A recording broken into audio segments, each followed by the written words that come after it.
lot of years sort of speak volumes of a person's values, right? How they execute. So they're like little brief glimpses of sorts that enable you to say, okay, they've figured out a few things along the way, right? Which is good. Oh, I guess like one more thing before Yeah, we go. absolutely. Is I guess I always want someone who I can learn something from. Okay. And like maybe I can give something to them that they can learn as well. But Yeah. also like a partnership. Yeah.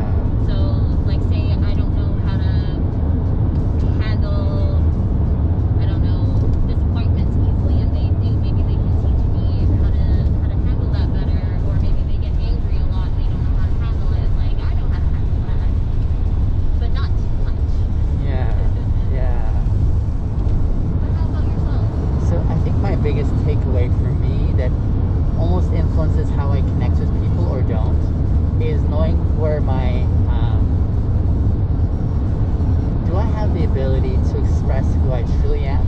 Because I find when I have to start sort of changing myself to what I hope they're expecting from me or something along those lines, there's something of a blocker, an obstacle that I have to like address and saying there's something going on in here that isn't reflective of what I want to value. So I like the idea of being able to say, here's the real video, unchoreographed, unfiltered, and I want to present that to you to see if you are able to be okay with that one. And two, because I don't want to change for anyone. But let me just put a pause now, because I should probably nuance that one. When I say I don't want to change for anyone, I want to account for how I want to make a relationship work.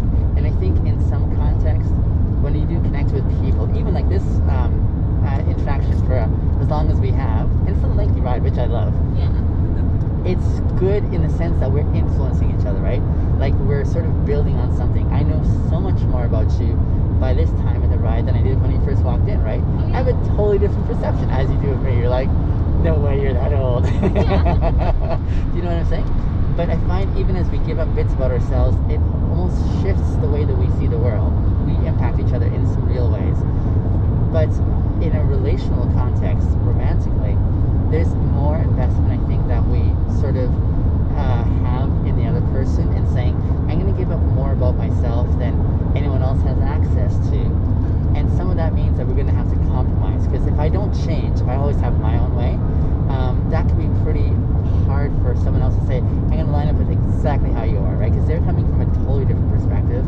And so to make it work, I think there's a component of compromise, a fair compromise that needs to be had, where say I eat with my mouth open, you're like, this is a deal breaker for me, please. And so if I say, no, this is how I am, and that's, then it's not going to work. But if we both want to make it work, we could like compromise and say, okay, how about every second mouthful I can open my mouth? Something along the way like that, you know what I'm saying?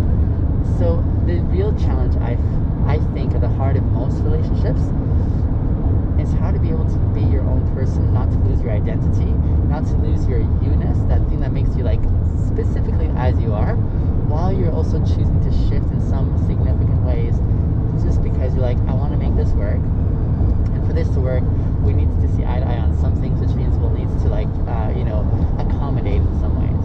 Yeah, because it's not like I personally would never want someone who is exactly like me. Right. And so, of course, there's going to be differences, and that's something I think you need to go into a relationship knowing. Yeah, I think that was a really great answer.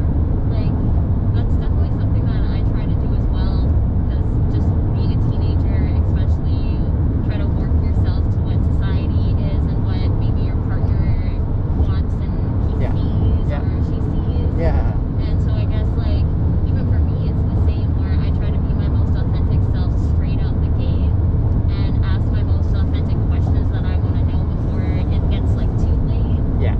And so that like they're not surprised by who I am. One of my values, because I didn't have this value always, is honesty. And honesty in a certain way where once upon a time I don't think I was honest, because I was giving a version of me that I thought people wanted or expected. And why that in my sense wasn't honest is because the presentation of me wasn't authentic. It wasn't like the true me. And so they built their expectations on something that was pseudo-video, if you will, And so when I finally came and said, all right, I need to tell you the truth of who I really am, it was actually really devastating because the amount of investments that so many people in my life had was on this one idea, and that there was a lot of buy-in because I was really compelling and good at that. So I guess why honesty is now non-negotiable for me is because I don't want to hurt anyone's heart again like I did before. And so what that looks like for me is, especially in a relational context. Now, friendship and platonically, that's one thing. But if it's relationship and I'm asking for a girl's heart, saying, hey, I want you to trust me, I want you to feel this way. Part of that expression for me looks like me saying to that individual, okay, first date, let's have fun, see if there's any chemistry. If there is, second date, I'll do what I call a tour of my closet to show you all my skeletons. That's what I'll do. It sounds risky, but it's so important for me.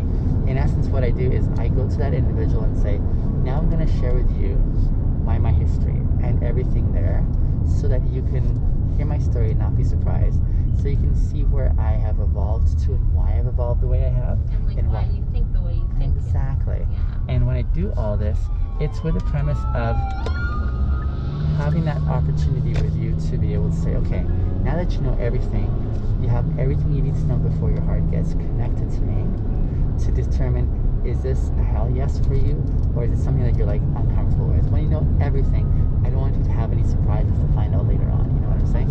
Oh yeah, definitely. And I think that's honestly what has changed for me in this relationship.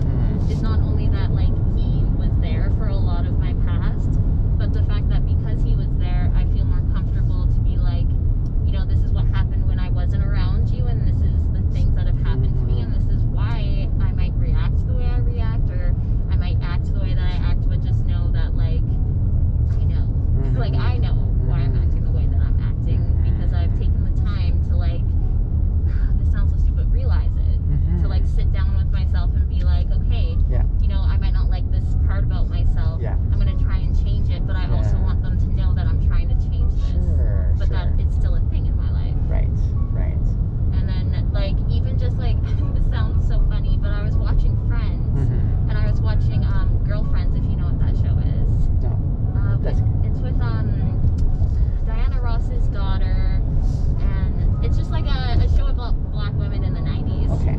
And I was just thinking like, they're supposed to be characters around my age, and they're sitting there and they're asking their partners questions that I wouldn't feel comfortable asking, but I should. Like, what do you think about marriage? What do you think about children? What do you think about this or that? Sure. Because I feel like the older I get, the more important that becomes, because if you don't have the same goals, or you don't want the same things in life as me, why should we connect to such a deep level? Yeah. And I think that's something that I'm really trying to work on, is like asking those questions but giving those answers as authentically as I possibly can. Most get to those questions after the fact, when it might be a little late. So yeah, I think you and I are probably in a season where we're like, actually, it really matters that we sort of start off with these deep stuff to make sure that the foundation is pretty good, potentially. Well, yeah, because like just like even as an example, like children, that would just be so heartbreaking to spend years and years with someone, and you're about to get married, and that's when you finally have that conversation, and one person wants children, one doesn't. I think that would be so heartbreaking. It would be really hard, especially because you've really connected at an emotional bond is really deep. Yeah. And then it's almost like I would never want someone to change specifically for me, or change the way that they want their life to be. I would rather they do it for themselves.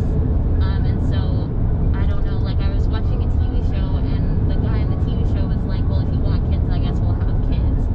And like the episode was basically her being like, well, no, like I'm not gonna settle for someone who doesn't actually want children. Yeah. And so that's definitely like something that I strive for, is like the honesty part about like what I want completely out of a partner. Yeah. And I think that comes kind of with like heartbreak and such. Something else I was just thinking about too is, so you're, well, I guess this is the obvious part. You're extremely gorgeous and attractive. Thank you. You're welcome. Yeah, that's just an observation. Along those lines, I remember once upon a time thinking those in your category of aesthetic beauty, you have a way of presenting yourself to the world flawless, like you look on point kind of thing, you know what I'm saying? And so people are like, wow, they must have everything in order kind of thing. And I think most of us, here's the thing though, I think most of us present ourselves to the world this way, in a way that we don't really wear our vulnerabilities very well. We sort of hide those, tuck them away really well. So we look actually really competent. We look really like well put together. So many elements like this, you know? And so why I mention that is one of the things I've just come to really value in a really strong, entrenched way is the equality of all of us, regardless of how we look or don't look. Oh yeah. To be able to say, okay, how can I give this person the gift of their humanity? So like, even when I meet, and like, so yeah, I definitely meet a lot of really attractive people on the way to my job. Love it. But I don't give them any extra dose of special attention or care than I would someone who isn't aesthetically pleasing. Why? Because at the very heart of it, I'm saying, here's the outward shell of how we're coming packaged, all of us, and yet whether it's like appealing or not, we're all trying to figure out stuff along the way. So how can I give to this person the gift of their humanity, whereby I'm going to make space for them to be